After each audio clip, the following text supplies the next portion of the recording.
은혜 받으실 하나님의 말씀은 구약성경 사사기 7장 1절로 18절 말씀입니다. 사사기 7장 1절로 18절 말씀.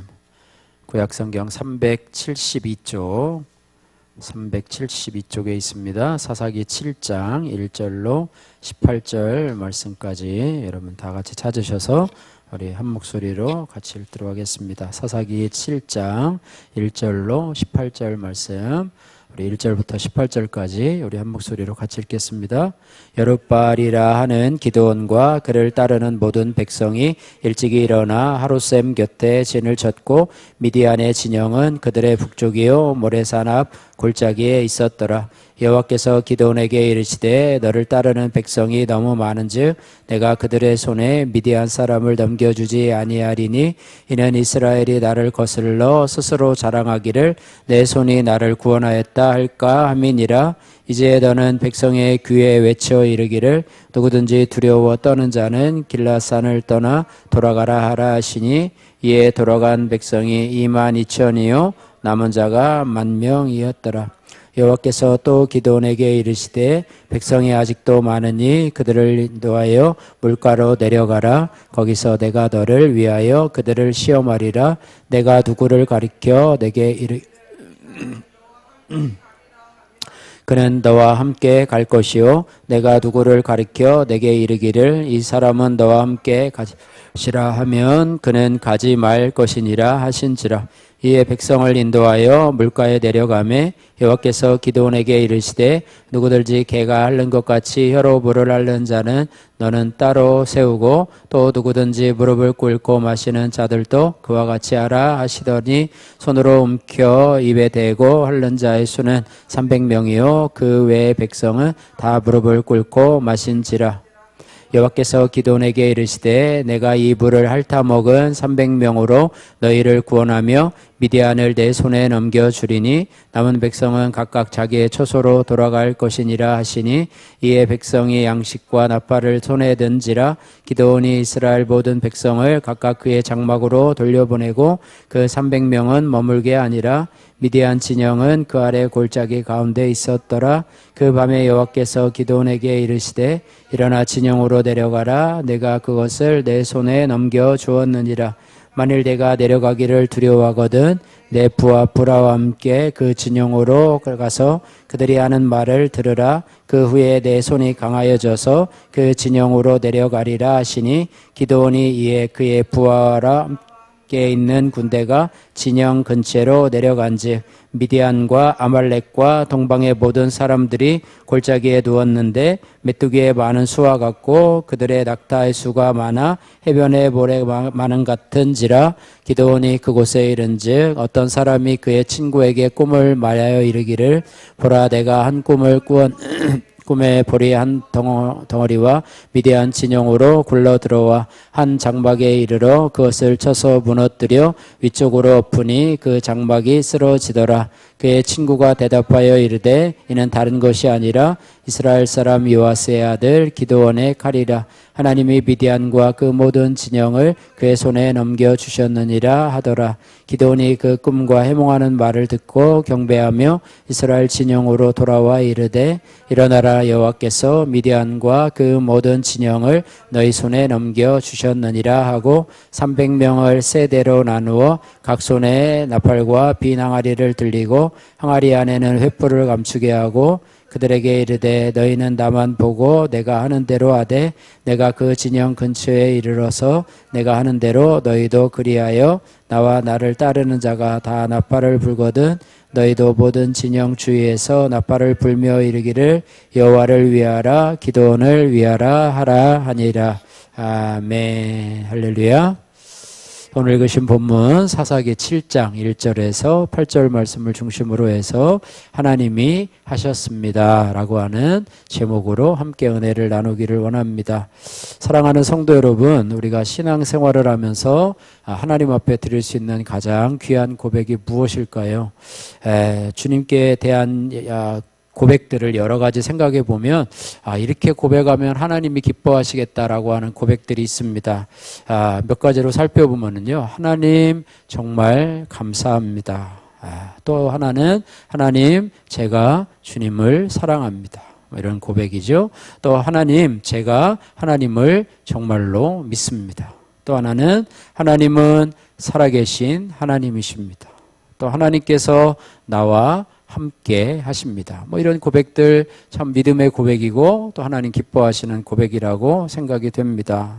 그런데 성경을 깊이 들여다보면 하나님께서 우리 성도들의 입술을 통해서 이렇게 고백받고 싶어하는 그런 말이 있는데 그것은 바로 아마 눈치챈 분도 있을 거예요. 오늘 설교 제목이니까 그죠? 뭐라고요? 하나님이 하셨습니다. 한번 따라해 보세요. 하나님이 하셨습니다. 이 한 구절만 읽으면요, 여러분 오늘 설교 다 들은 거예요. 다시 한번 따라해보세요. 하나님이 하셨습니다. 그런데 이 고백을 하기가 왜 이렇게 힘든지요? 그죠? 왜 이렇게 어렵고 그런지 참 잘 모르겠습니다. 세상 사람들도요, 성공하면 이렇게 말합니다. 야, 참 운이 어떻게 그렇게 성공하셨어요? 라고 하면 운이 좋았어요. 운빨이 좋았어요. 행운이 따랐던 것 같아요. 이렇게 얘기를 하고요. 제가요, 그 일 하느라고요, 밤도 새고 정말로 잠도 자지 못하고 정말 열심히 노력했어요.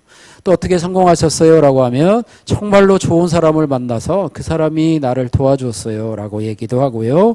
또 그러면서 제가 좀 인복은 좀 있는 것 같아요. 라고 하면서 한마디 더 덧붙이는 경우가 있습니다. 또 하나는 모든 여건이 나를 도와주어서 순조롭게 승리를 했습니다. 라고 이야기를 하게 되는데요. 믿음의 사람은 세상 사람들과는 좀 구별된, 그것을 거룩함이라고 얘기를 했죠. 거룩함이 세상 사람들과 구별된 것이라고 했는데 그런 고백인 하나님이 하셨습니다. 어떻게 그렇게 성공하셨어요?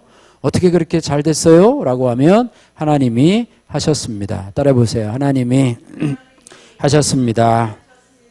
이것은요, 단순히 하나님께 그냥 예의 바른 겸손의 인사가 아니고 성경적인 고백이고요. 이 고백은 사람들 앞에서 그냥 체면상 예의 바르게 또 믿음 있는 사람처럼 보이려고 하나님이 하셨습니다라고 하는 고백이 아니고요. 이 고백은 내 삶 속에서 진짜로 일하신 분이 하나님이 심을 인정하는 믿음의 소원이라고 하는 것입니다. 이 하나님이 하셨습니다라는 고백은요, 내 인생의 주인이 내가 아니라 하나님이십니다라는 고백이고, 또 이 고백은 내 노력이 아니고 내 능력이 아니고 하나님의 은혜로 내가 성공을 했고 또 내가 이 길을 걸어왔음을 고백하는 말이고, 또 이 고백은 뭐냐면 그 모든 일의 결과에 대한 영광을 내가 아니라 하나님께로 돌리고자 하는 그런 고백이라고 하는 것입니다. 그래서 이 하나님이 하셨습니다라는 말은요, 단순한 말이 아니라 하나님의 주권을 인정하는, 하나님의 하나님 되심을 인정하고 나를 하나님의 은혜의 자리로 내려놓는 그런 신앙 고백이라고 하는 것을 우리가 기억해야 할 것입니다.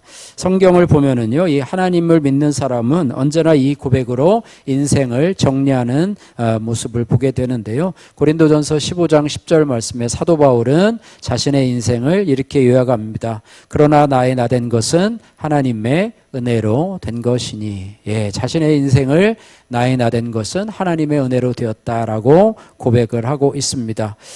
구약에서 이 애굽의 총리가 된 요셉도 하나님 자신의 인생을 돌아보면서 하나님을 인정하는데요. 창세기 45장 8절 말씀에 그런즉 나를 이리로 보내신 이는 당신들이 아니요 하나님이시라라고 고백을 하면서 자기를 여기까지 인도해 주신 분이 바로 하나님이시다, 이렇게 고백을 하고 있습니다. 다윗도요, 골리앗과의 전쟁, 또 여러 가지 전쟁, 수많은 승리의 순간마다 승리의 주체가 자신이 아니라 하나님이심을 고백했는데요. 사무엘상 17장 47절 말씀에 한번 따라해 보세요. 전쟁은 여호와께 속한 것인즉, 전쟁은 여호와께 속한 것인즉 이라고 하는 단어는 뭐냐면, 전쟁에서 승리를 했지만 그러나 승리를 한 것은 나의 용맹과 나의 지략이 아니라 하나님이 하셨다. 전쟁의 승패 여부는 누구에게 달렸다? 하나님께 달린 것이고, 또 승리케 하신 것도 하나님의 주권 가운데 있는 것이다. 나의 승리와 열매의 주인공은 바로 내가 아니라 하나님이시다라고 고백을 하는 것입니다. 그래서 사도 바울이나 또 요셉이나 다윗을 볼 때에 그들의 삶의 결론은 다 같습니다. 그것은 뭐냐면 내가 아니라 하나님이 하셨습니다. 사도 바울도 얼마나 많은 복음을 전해서 많은 사람을 주님께로 오게 하셨습니까? 또 요셉은 애굽의 총리가 되기에 정말로 힘든 과정을 겪어서 자기 아버지 야곱과 또 그 형제 70인을 또 이 애굽 땅으로 인도하고 또 이 기근 가운데서 그 민족을 구원하는 그런 열매로 쓰였는데 그것조차도 마찬가지로 하나님이 하셨습니다. 이렇게 고백을 하고 있습니다. 그래서 신앙생활이라는 뭐냐? 신앙생활은 뭐냐? 어떤 사람은 이렇게 생각을 해요. 내가 열심히 해서 뭔가를 이루고 그걸 하나님 앞에 드리는 것이라고 생각을 합니다. 물론 이것도 귀한 것이죠. 내가 열심히 성공해서 돈을 많이 벌어서 하나님 앞에 헌금도 많이 하고 뭐 이렇게 하고 또 봉사도 많이 하고 헌신도 많이 하고 뭐 이런 것도 중요하겠죠. 그러나 신앙은 내 힘으로 이룬 것을 하나님 앞에 드리는 것이 아니라 하나님이 내 삶 속에 하신 일들을 인정하고 그 은혜를 붙드는 것이 바로 신앙이라고 하는 것입니다. 더 쉽게 얘기하면 신앙생활은 뭐냐? 주어가 바뀌는 것이죠. 내가에서 하나님으로 바뀌는 것이죠. 전에는 하나님을 믿기 전에는 내가 그죠? 그러나 하나님을 믿은 다음부터는 주어가 바뀌어서 하나님께서, 주님이, 예수님께서, 성령님이, 하나님께서 이렇게 하면서 주어가 바뀌는 것이 바로 신앙이고, 또 주어가 바뀐다는 것은 내 인생의 주인공이 나에서 하나님으로 바뀌는 것이다. 이것을 신앙이라 이렇게 말씀하고 있는 것입니다. 그래서 하나님께서는요, 때로는 우리가 이런 고백을 하는 것이 참 쉬운 것처럼 보이지만 쉽지 않아요. 하나님이 하셨습니다라는 고백을 하기가 쉽지 않습니다. 왜냐하면 우리에게는 나라고 하는 존재가 너무나 각인되어 있어서 나를 드러내는 것에는 너무 쉽고 자연스럽지만 하나님을 인정하는 데에는 우리가 쉽지 않아요. 그래서 하나님께서 우리로 하여금 이런 고백이 나올 수 있도록 우리의 삶을 이렇게 주장하시는 그런 경우가 있는데, 특별히 하나님께서는 오늘 본문을 통해서 기드온에게 이렇게 말씀하시면서 이제 승리의 조건을 점점 줄이십니다. 군대의 수를 줄이시지 않습니까? 32,000명에서 300명으로 줄이시면서 이제는 기드온으로 하여금 그 승리의 결과가 네가 아니라 바로 하나님이다. 네가 이루었다. 내가 내 구원을 이루었다라는 것이 아니라 이제 하나님이 승리케 하셨습니다. 라고 고백하도록 만드시는 그런 역사가 바로 저와 여러분들에게도 동일하게 일어나는 역사라고 하는 것입니다. 그래서 바라기는 저와 여러분들의 삶 속에서도 여러분 하나님이 하셨습니다. 라는 고백을 여러분 자주자주 하시기를 주님의 이름으로 축복합니다. 다시 한번 따라 볼까요? 하나님이 하셨습니다. 다시 한번 하나님이 하셨습니다. 예, 어려운 것도 아니고 쉬운 고백인데 이런 고백을 하기 위해서 우리가 어떻게 해야 되는가, 이런 부분을 우리가 생각해 보기를 원합니다. 그래서 내가 해야 될 부분도 있고 또 하나님께서 또 행하시는 부분에 내가 어떻게 반응해야 되는가, 이런 부분을 여러분 두 방면에서 여러분 생각해 보시면서 오늘 세 가지로 하나님이 하셨습니다라는 고백이 나오려면 우리가 어떻게 해야 되는가 세 가지로 살펴보면서 은혜를 나누기를 원합니다. 첫 번째로 우리 살펴볼 때 우리 1절, 2절 말씀, 1절, 2절, 7장 1절, 2절 말씀 같이 한번 읽어보겠습니다. 여룻바알이라 하는 기드온과 그를 따르는 모든 백성이 일찍이 일어나 하루샘 곁에 진을 치었고 미디안의 진영은 그들의 북쪽이요 모레산 앞 골짜기에 있었더라. 여호와께서 기드온에게 이르시되 너를 따르는 백성이 너무 많은즉 내가 그들의 손에 미디안 사람을 넘겨주지 아니하리니 이는 이스라엘이 나를 거슬러 스스로 자랑하기를 내 손이 나를 구원하였다 할까 함이니라. 아멘. 예. 이 1절, 2절 말씀에서 하나님이 이 기드온에게 전쟁에, 미디안과의 전쟁을 앞두고 있는 기드온에게 하는 말씀은 좀 충격적입니다. 미디안과의 전쟁을 앞둔 기드온에게 하나님은 이렇게 말씀하시는데요. 2절 말씀에 보니까 너를 따르는 백성이 너무 많은즉 너를 따르는 백성이 너무 많다 이렇게 말하고 있습니다. 정말 많습니까? 32,000명이면 많은 수입니까? 예, 여기에 미디안의 군대의 수는 얼마라고 여러분 성경을 읽으시면서 보셨습니까? 미디안 군대의 숫자는 몇 명이죠? 32,000명 대 몇 명? 예, 100만 명? 200만 명? 300만 명? 예, 수를 헤아릴 수가 없는 숫자예요. 12절 한번 같이 읽어보겠습니다. 12절. 미디안과 아말렉과 동방의 모든 사람들이 골짜기에 누웠는데 메뚜기의 많은 수와 같고 그들의 낙타수가 많아 해변에 모래가 많음 같은지라. 예, 수로 표현할 수 없을 때 하늘의 별과 같고 바다의 모래와 같다 뭐 이렇게 표현을 하는데요. 숫자적으로 표현을 하지 않았어요. 너무 많아가지고 셀 수도 없는 그런 숫자였기 때문에 거기에 32,000명이면 참 별 숫자가 되지도 않는 그런 숫자이죠. 그런데 그 숫자조차도 하나님은 뭐래요? 너무 많다, 너무 많다, 너무 많다 이렇게 말을 하고 있습니다. 그래서 그 숫자로는 내가 미디안을 너희에게 넘기지 아니하리라 이렇게 말했는데 만약에 이 숫자를 가지고 너희를 미디안으로 넘겨주면 너희가 어떻게 생각할 거냐라고 얘기를 하면서 2절 하반절에 이렇게 말합니다. 그러니까 내가 너희에게 이 숫자를 가지고 미디안을 넘겨주면 너희가 어떻게 하느냐? 이는 이스라엘이 나를 거슬러 스스로 자랑하기를 한번 따라해 보세요. 내 손이 나를 구원하였다 할까 함이라.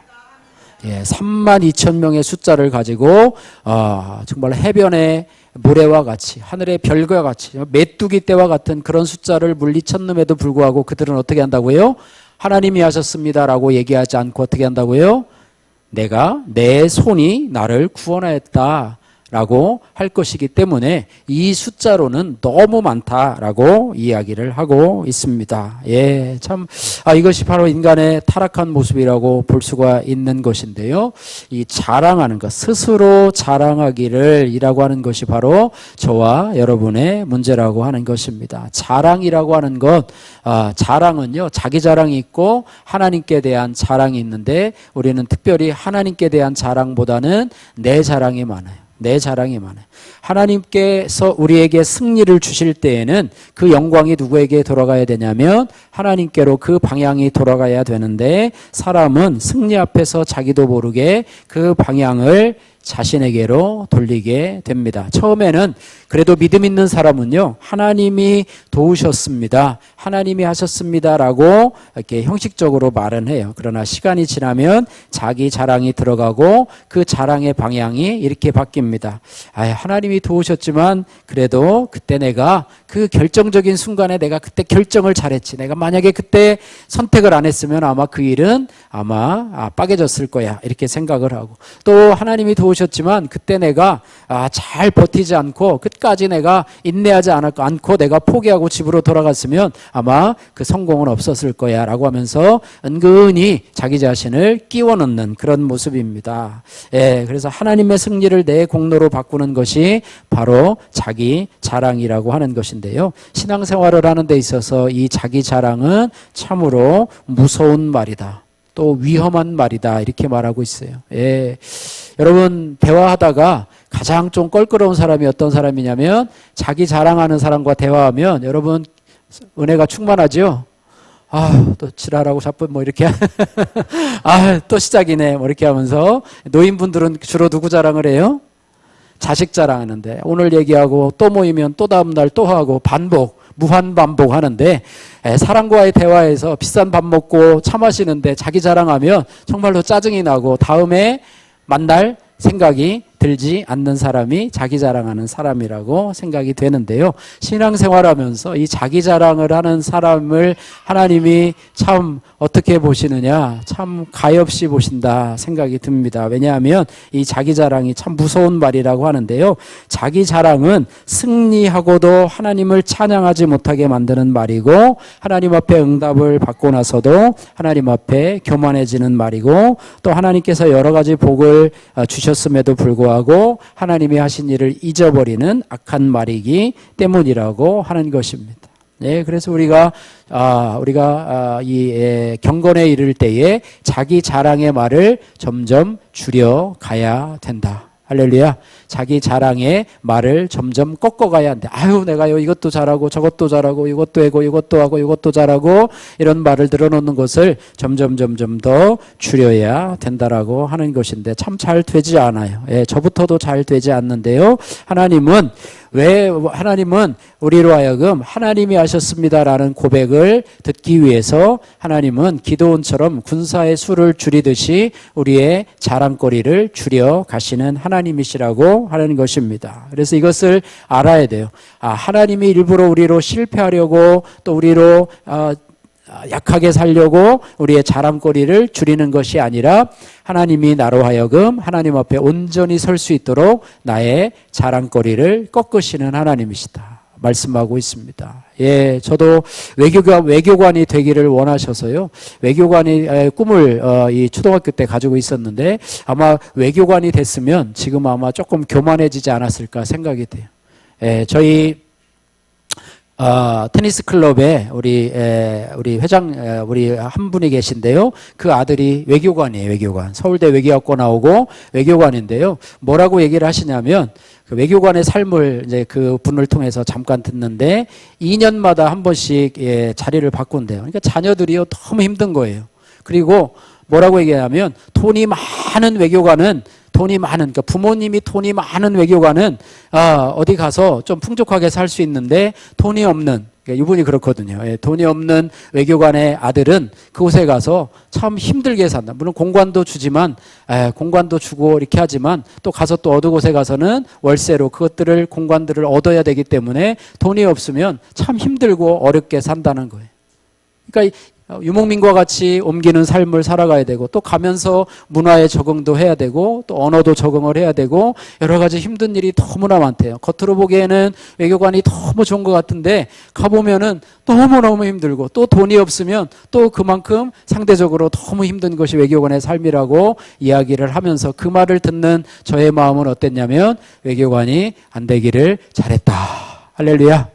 외교관이 안 되기를 잘했다라고 생각을 하면서 물론 실력도 안 됐지만은 외교관이 안 되기를 잘했다 뭐 이런 생각을 하게 되는데요. 어쨌든 하나님은요 우리가 전쟁을 통해서 우리의 삶 속에서 승리하는 것보다 하나님께서 원하시는 것은 우리의 고난을 통해서 또 우리의 전쟁을 통해서 하나님이 원하시는 것은 뭐냐면 하나님을 온전히 아는 것을 원하시는 하나님이시다 이렇게 말씀하고 있습니다. 하나님을 경험하는 것, 하나님이 어떤 분이신가를 아는 것이 참으로 중요하다. 가장 무서운 죄가 뭐냐면 하나님이 하신 일을 내가 한 것으로 바꿔치기 하는 것이 바로 큰 죄라고 하는 것입니다. 그래서 우리는 우리 자신을 돌아보아야 합니다. 내 삶에서 하나님이 하신 일을 내가 했다라고 말하고 싶은 영역들이 우리 가운데 많다고 하는 것입니다. 만약에 나의 자랑거리가 내 인생에 있다면 하나님은 그 부분의 자랑거리를 건드리셔서 내 자랑을 십자가에 못 바꾸게 하시고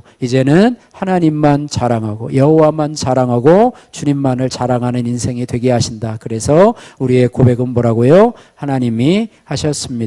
이렇게 말씀하고 있습니다. 그래서 우리는 하나님 앞에 이런 고백을 해야 돼요. 하나님, 나의 자랑거리를 꺾으셔도 좋습니다. 하나님이 내 자랑거리를 꺾으셔도 저는 하나도 섭섭해하거나 원망하지 않겠습니다. 대신 주님이 하셨습니다라는 고백을 잊지 않게 하옵소서. 이런 저와 여러분이 되어야 될 줄로 믿습니다. 우리의 자랑거리를 내가 꺾어야 되고 또 하나님이 우리의 자랑거리를 꺾으실 때 그로 인해서 왜 그렇게 하냐고 하나님 앞에 불평하거나 원망하지 말고 나를 이렇게 약하게 만드시고 또 나를 이렇게 가난하게 만드신 것도 하나님의 은혜다. 내가 만약에 돈이 많고 건강했고 내가 지위가 많았고 또 내가 만약에 외교관이 됐다고 한다면 내가 하나님을 섬기기나 했겠는가? 하나님을 믿기나 했겠는가? 하나님을 떠나서 화려한 세상에서 세상 재미에 빠져서 살아가지는 않았을까? 이런 생각을 하면서 하나님이 우리의 자랑을 꺾으실 때조차도 또 내가 내 자랑을 꺾는 그 일조차도 하나님께 감사할 수 있는 저와 여러분들 되시기를 주님의 이름으로 축복합니다. 두 번째로 우리가 하나님이 하셨습니다라고 고백을 하려면 내 의지처를 줄여야 합니다. 한번 따라해 보세요. 내 의지처를 줄여야 합니다. 반대로 얘기하면요, 하나님께서 내가 의지하는 것들을 줄이시는 하나님이시라 이렇게 말합니다. 내가 다른 것들을 의지하는 의지처를 줄이시는 하나님이시라고 하는 것입니다. 오늘 3절에서 8절 말씀인데요. 오늘 말씀을 보면은요, 3절, 4절, 3절에서 7절, 3절에서부터 7절 말씀까지 한번 읽도록 하겠습니다. 3절에서 7절 같이 읽겠습니다. 이제 너는 백성의 귀에 외쳐 이르기를 누구든지 두려워 떠는 자는 길라산을 떠나 돌아가라 하라 하시니 이에 돌아간 백성이 22,000명이요 남은 자가 10,000명이었더라.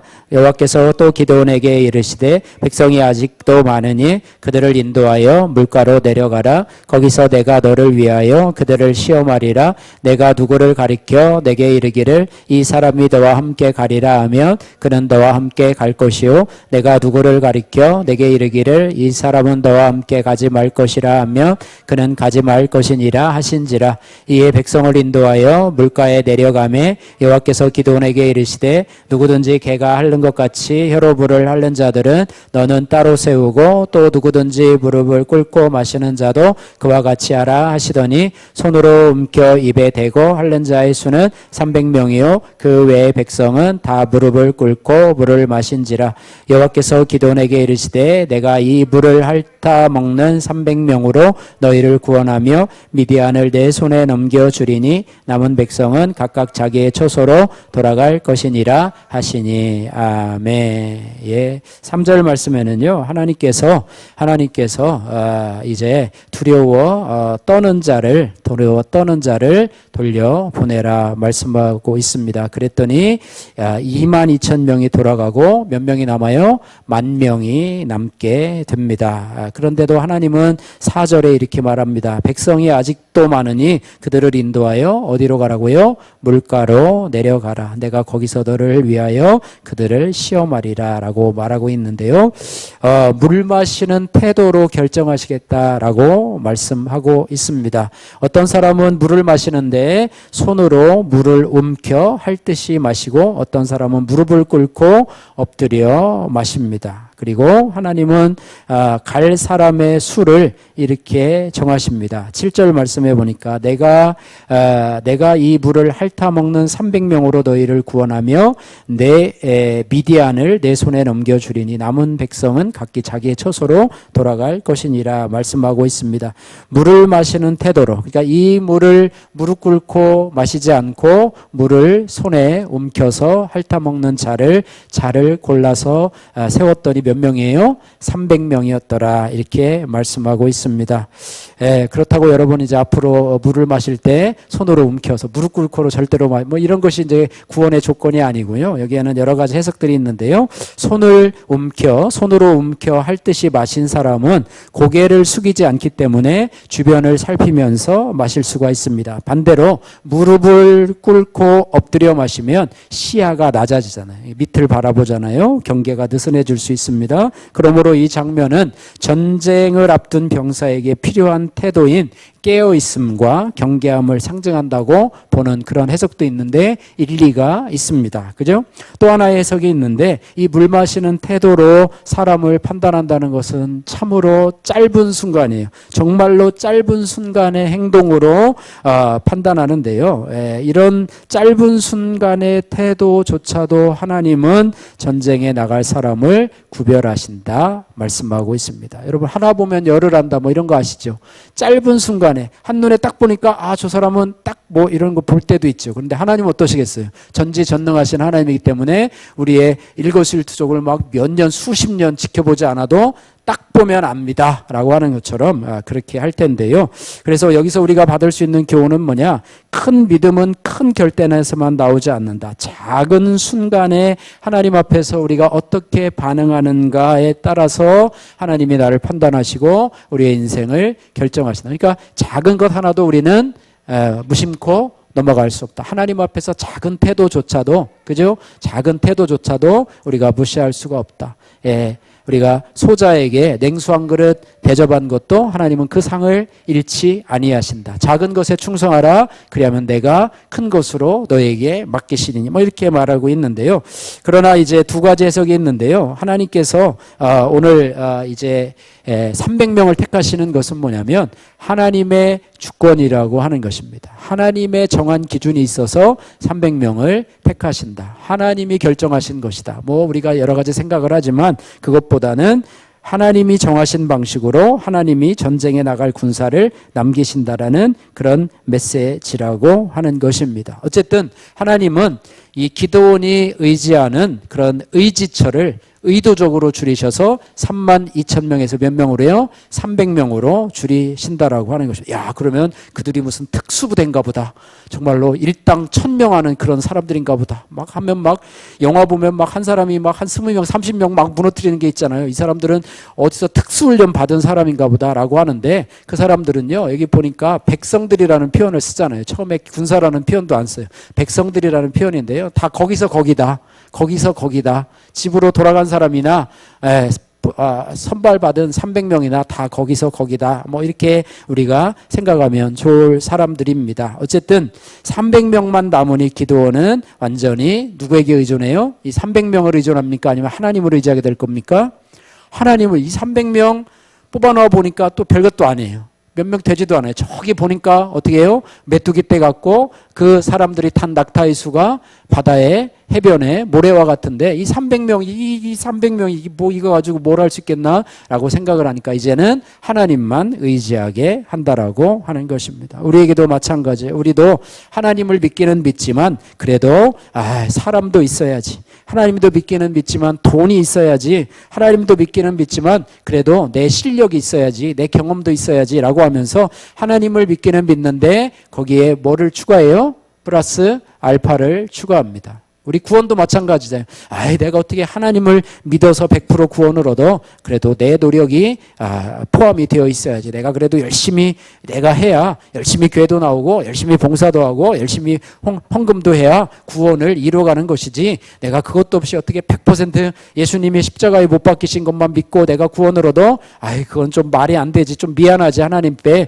그래서 자꾸 플러스 알파를 구원에다가 청구하려고 보니까 거기에 자꾸 이단이 나오고 정말 하나님의 십자가가 100%가 아니라 자꾸 이렇게 평가절하되는 그런 것이 있는 것처럼 내가 의지하는 것도 마찬가지예요. 내가 의지하는 것도 하나님만 어떻게 의지해? 내 물질도 의지해야 되고 또 인간적인 관계도 의지해야 되고 내 실력과 경험도 의지해야지 라고 하면서 100% 하나님을 의지하지 않는 그런 모습인데요. 하나님은 우리를 너무너무 사랑하시기 때문에 우리의 플러스 알파를 흔드시는 하나님이시다 이렇게 말해요. 그래야지만이 하나님을 전적으로 의지하기 때문이라고 하는 것입니다. 그래서 우리 인생을 살아가다 보면 종종 내 인생을 또 여러분의 인생을 버티게 해주는 것이 있는데 그것을 지팡이라고 표현을 하면요. 그 지팡이가 꺾일 때가 있어요. 내가 의지하고 가던 지팡이, 다리가 불편하신 분들에게는 지팡이가 꼭 필요하잖아요. 그 지팡이가 없으면 갈 수가 없습니다. 뭐 보행기일 수도 있고 뭐 휠체어일 수도 있고 여러분이 의지하는 뭐 스틱일 수도 있습니다. 그런데 그런 때가 하나님이 이렇게 말씀하십니다. 이제 내가 의지하던 지팡이 때문에 이제 그만 울고 이제는 나만 붙잡아라. 내가 너희의 지팡이가 되어 주겠다 말씀하고 있습니다. 여러분 잘 아는 시편 23편에 잘 아는 구절이죠. 4절에 내가 사망의 음침한 골짜기를 다닐지라도 내가 해를 두려워하지 않을 것은 주의 지팡이와 막대기가 나를 안위하시나이다. 여러분 될 수 있으면 여러분 시편 23편은 반드시 외우시기를 주님의 이름으로 축복합니다. 그래서 하나님께서 나의 의지처를 줄이시고 하나님이 나의 의지가 되고 피난처가 되고 나의 지팡이가 되기를 원하시는 하나님. 그럴 때 우리의 고백이 뭐예요? 하나님이 하셨습니다. 할렐루야. 하나님을 의지하지 않으니까 자꾸 내가 했다. 그리고 내가 그때 잘했지. 내가 잘했지. 운이 좋았지. 라고 이야기하는 것이지 하나님만 의지하고 나가게 되면 하나님이 하셨습니다라고 하는 고백을 하게 된다고 하는 것입니다. 세 번째로 하나님이 하셨습니다라는 고백을 하려면 하나님의 확신을 듣고 순종해야 합니다. 따라해 보세요. 하나님의 확신을 듣고 순종해야 합니다. 예, 하나님 입장에서 얘기를 하려면요, 하나님이 하셨습니다라는 고백을 하기 위해서 하나님께서는 우리에게 확신을 주시고 순종의 자리로 나가게 하신다라고 하는 것입니다. 예, 오늘 기도원에게 남은 숫자는 이제 몇 명이에요? 300명 뿐입니다. 예, 이 300명으로 기도원이 힘을 얻을 수 있었을까요? 300명을 너무나 강하게 하셔서, 정말로 UDT처럼 강하게 하셔서 이 300명만 가지고도 능히 적군을, 미디안 군사를 이길 수 있어 라고 하면서 용기가 충천했을까? 그 300명을 앞에 놓고 명령서를 해가지고 우리는 이길 수 있어 라고 하면서 300명을 무장시켜서 이길 수 있었을까라고 생각을 하는데요, 기도원은 그렇지 않았어요. 두려워합니다. 이 300명을 가지고 저 미디안의 군사를 어떻게 할까? 그래서 하나님이 택하신 방법이 있는데 기도원에게 승리의 확신을 주시는 거예요. 예, 9절에서부터 12절까지 같이 한번 읽겠습니다. 그 밤에 여호와께서 기도원에게 이런 진영으로 내려가라. 내 손에 넘겨 주었느니라. 만일 내가 내려가기를 두려워하거든 내 부하 브라와 함께 그 진영으로 내려가서 그들이 하는 말을 들으라. 그 후에 내 손이 강하여져서 내려가리라 하시니 기도원이 이에 그 브라와 함께 군대가 있는 진영으로 내려간즉. 예, 10절에 보니까 만일 네가 내려가기를 두려워하거든 이렇게 말하고 있습니다. 두려워하거든 어떻게 하라고요? 너 혼자 가지 말고 내 부하 브라와 함께 가라 이렇게 말씀하고 있습니다. 하나님은 기도원을 몰아붙이지 아니하시고 이제 확신을 주시려고 이 미디안의 진영으로 브라와 함께 내려가기를 원하시는데, 거기서 확신의 말을 듣는데 기도원이 적군의 병사 둘의 대화, 꿈의 내용을 듣게 되는데, 이로부터 기도원이 승리의 확신을 갖게 됩니다. 그 구절이 13절, 14절 말씀인데요. 13절, 14절 말씀 같이 한번 읽겠습니다. 기도원이 그곳에 이른즉 어떤 사람이 그의 친구에게 꿈을 말하여 이르기를 보라, 내가 한 꿈을 꾸었는데 꿈에 보리떡 한 덩어리가 미디안 진영으로 굴러 들어와 한 장막에 이르러 그것을 쳐서 무너뜨려 위쪽으로 엎으니 그 장막이 쓰러지는다. 그의 친구가 대답하여 이르되 이는 다른 것이 아니라 이스라엘 사람 요아스의 아들 기드온의 칼이라. 하나님이 미디안과 그 모든 진영을 그의 손에 넘겨주셨느니라 하니라. 기드온과 브라가 이제 적진에 들어가니까요, 군사 두 명이 서로 이야기하는 대화를 듣게 됩니다. 13절에 보니까 어떤 사람이 그의 친구에게 꿈을 말하여 이르는데 보라, 내가 한 꿈을 꾸었는데 꿈에 보리떡 한 덩어리가 미디안 진영으로 굴러 들어와서 한 장막에 이르러 그것을 쳐서 무너뜨려 위쪽으로 엎으니 그 장막이 쓰러지는디라. 우리가 뭐 눈사람 만들 때 눈덩어리가 막 크게 와가지고 하는 것처럼 보리떡 덩어리가 와가지고 미디안 진영이 친 장막을 다 무너뜨리는 그런 장면을 이야기하고 있는데, 14절에 그의 친구가 이것을 해석해 주는데 그것은 다른 것이 아니라 이스라엘 사람 요아스의 아들 기드온의 칼이라. 하나님이 미디안과 그 모든 진영을 그의 손에 넘겨주셨느니라 라고 친절하게 해석까지 해주고, 그것을 누가 들어요? 기드온과 그의 부하가 함께 듣습니다. 이것을 듣고 기드온의 마음에는 뭐가 생겨요? 확신이 생기게 된다라고 하는 것입니다. 그리고 확신을 듣고 나서 드는 행동이 뭐냐면 15절 말씀 같이 한번 읽겠습니다. 15절 기드온이 그 꿈과 해몽하는 말을 듣고 경배하여 이스라엘 진영으로 돌아와 이르되 일어나라, 여호와께서 미디안과 그 모든 진영을 너희 손에 넘겨주셨느니라 하고. 첫 번째 행동은 뭐냐면 15절에 보니까 그 해몽하는 말을 듣고 확신의 말을 듣고 경배하며 라고 이야기를 하고 있습니다. 기드온은 확신을 얻자마자 먼저 하나님 앞에 엎드립니다. 하나님 옳습니다. 하나님 옳습니다. 우리가 승리하게 하는 것이 아니라 하나님이 승리케 하시는군요. 하나님이 하나님 되심을 인정하는 것이 바로 하나님 앞에 엎드리는 것이고 바로 경배하는 것이 아닙니까? 하나님의 하나님 되심, 로드십을 인정하는 것이 바로 예배하고 경배하는 것입니다. 그래서 확신의 첫 열매는 바로 하나님 앞에 엎드리는 것입니다. 여러분이 하나님 앞에 처음 나올 때를 생각해 보십시오. 세상에서 살다가 하나님 앞에 처음 나올 때 하나님이 옳습니다라고 하고 엎드리고 회개하는 것이 바로 그 첫 번째 단계라고 하는 것입니다. 그래서 확신의 첫 열매는 바로 예배이고요. 하나님의 뜻이 분명해질수록 사람은 오히려 하나님 앞에 겸손히 엎드릴 수밖에 없다고 하는 것입니다. 그 다음에 경배한 후에 끝나는 것이 아니라 그 경배한 후에 끝나는 것이 아니라 그 다음은 행동으로 옮기는 순종의 단계로 들어가게 된다라는 것입니다. 16절 말씀해 보니까요. 300명을 세 대로 나누고 이렇게 합니다. 그러니까 300명을 분리해서 세 팀으로 100명씩 세 팀으로 나누어서 전투 준비를 시작했다는 거예요. 자, 100명씩 모여 100명씩 이렇게 나눠 이렇게 하면서 이제 구체적으로 이제는 마음만이 아니라 구체적인 준비로 나타났다는 것이고요. 17절 말씀해 보니까요.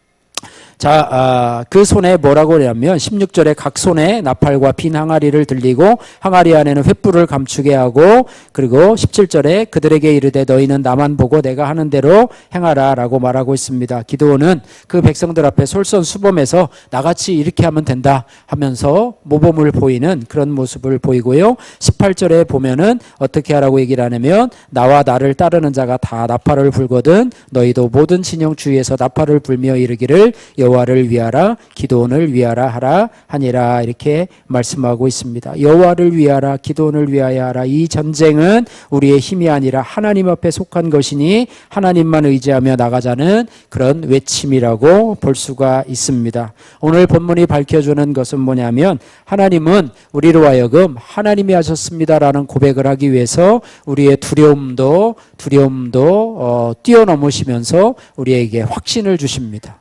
기드온이 적진에 가서 적군의 꿈을 해석을 들으며 확신을 한 것처럼 저와 여러분들에게도 두려운 상황 속에서 확신을 허락해 주십니다. 할렐루야.